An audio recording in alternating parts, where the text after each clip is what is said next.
Eu ainda acho, e a pergunta mais frequente, né, você imagina também, né, que eu estou recebendo esses dias é: qual é o risco de uma terceira guerra mundial? E eu ainda acho que esse Eu risco nem é precisei perguntar. muito Olha aí. pequeno. Olha, eu acho hoje ainda tá para ficar tranquilo. Tem gente que fala: olha, eu moro aqui em Lisboa ou na Suécia, preciso sair daqui? Eu sempre falo: não.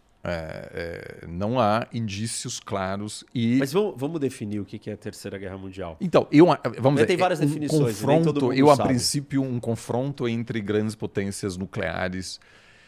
Uma guerra atômica, você está dizendo. Seria, isso, um confronto, isso, uma guerra atômica ou mesmo um confronto direto entre duas potências, Superpotências que nucleares, seriam os Estados Unidos. mas sem uso de arma atômica. Eu acho que aquilo... a Terceira Guerra Mundial é um termo muito vago, Não, né? sim, por Mas eu isso estou falando agora, qual é o risco de um confronto direto entre os Estados Unidos, direto nuclear entre a Rússia e os Estados Unidos? Eu acho que ainda pequeno. Por quê? sim. É um incentivo grande para o Vladimir Putin não usar a bomba atômica, porque hoje a Rússia não está inteiramente isolada no mundo. Ou seja, o que o Brasil está fazendo, a Índia e vários países, mantém laços com a Rússia.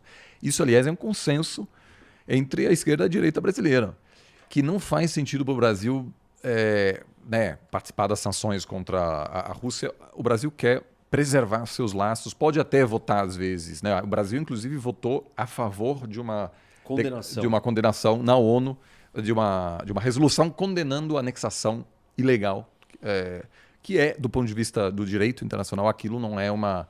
Você não pode simplesmente dizer: olha, eu vou anexar parte desse país a partir de um referendo que não foi reconhecido internacionalmente. Mas a Índia, a China são ainda fundamentais para atenuar o impacto negativo que as sanções ocidentais contra a Rússia estão dizendo. Isso. Eu não sei se a Rússia jogasse uma bomba atômica tática, pequena, na Ucrânia, se a China iria sancionar a Rússia. Não, sancionar talvez não, mas, por exemplo, endurecer...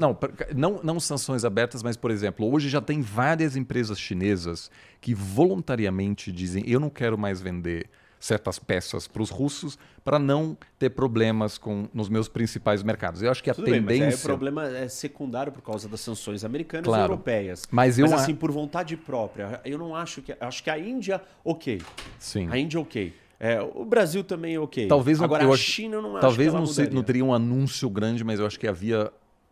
E a gente viu isso na comunicação chinesa em relação ao Vladimir Putin, já dizendo: olha, a gente não está muito feliz com esse conflito, o que está acontecendo, etc., porque há uma preocupação também na China de que a China está sendo vista como uma espécie de aliado fundamental para preservar a economia russa. Uhum. Então, eu acho que nem Pequim nem Índia iam gostar, vamos dizer, dessa situação. Eu acho que e tem um outro fator. E aí eu acho que é importante assim, tranquilizar as pessoas, porque não adianta agora ficar preocupado assim, que é a resposta a princípio americana seria não escalatória. Isso quer dizer que eles não jogariam uma bomba atômica. Atômica, mas a resposta americana seria desenhada de uma forma ou seja, a réplica americana, de uma forma que a tréplica seria mais suave do que o ataque inicial. Ou seja, por exemplo, respondendo com ataque convencional para garantir que a resposta russa à resposta americana não seja uma bomba atômica maior ainda. Ou seja, não haveria, acho, uma resposta nuclear a um possível ataque nuclear russo. É que eu não... Eu entendo o que você Entendeu? tá falando. Ou seja, não havia uma escalação. Disso aí. Então, não, mas assim, tudo não, bem. Eles não responderiam com uma bomba nuclear para que a Rússia depois responda com mais uma bomba nuclear e aí você tem uma escalação. Ou seja, teria uma resposta para tranquilizar a situação, respondendo com um ataque menor, menos sério do que o ataque inicial russo. Entendeu? Tudo bem, mas o que eu acho que o problema não é o ataque seguinte. Eu acho que o ataque inicial, de você jogar uma bomba atômica inicialmente, ela desestabiliza as bases da ordem mundial. Pois também acho. E ela coloca o mundo num outro estado de concepção de coisas. Se a guerra da Ucrânia, que é como o Oliver colocou, é um novo capítulo da geopolítica, é o ressurgimento da geopolítica. Porque assim, a gente tem que pensar no tempo, né, cronologicamente. Começo dos anos 90, nós temos o fim da União Soviética, acabou a Guerra Fria.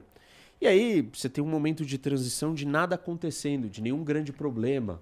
E depois começa o século XXI em 2001, com o ataque de 11 de setembro. 2001 é o ataque do 11 de setembro. Aí a ameaça do mundo, o problema do mundo, né, tirando pequenas coisas um aqui e ali, é o fundamentalismo, o terrorismo fundamentalista islâmico ou outros, mas principalmente o islâmico. E as grandes organizações terroristas internacionais. Até a gente começar a vir para uma situação onde tem esse marco, que é a guerra, a invasão da Rússia a um país gigante, no meio da Europa, assim, uma coisa totalmente impensada. E olha as repercussões que isso causou. Trouxemos Finlândia e Suécia para dentro da OTAN. A Alemanha saiu da sua dormência geopolítica, mesmo que na prática isso ainda não tenha acontecido, teoricamente e politicamente houve uma grande quebra e um grande movimento dentro da Alemanha, que foi dizer: nós vamos se armar, nós vamos fechar o gasoduto, nós vamos fazer isso e aquilo. E essa é uma aliança europeia, a União Europeia e a OTAN se fortalecem. Então você tem um monte de coisas que aconteceram e mudaram por causa desse episódio.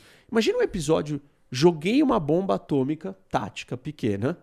Nossa, as lógicas geopolíticas, até inclusive uma que você trouxe que eu acho que é extremamente importante e interessante a gente reforçar e ressaltar de novo, que é a cadeia de suprimento de valores, a cadeia mundial, o comércio mundial que funciona numa lógica econômica, que é como o Oliver disse, né? Ele produz o negócio mais barato, eu compro dele. Aham. Com a lógica da geopolítica, não, eu não posso comprar dele porque isso faz ele ficar mais poderoso. Se ele ficar mais poderoso, ele pode ficar mais forte e vir me atacar. Então nós estamos Eu tenho que ser operando. menos eficiente nesse sentido também. Isso, então eu tenho que ser mais autossuficiente.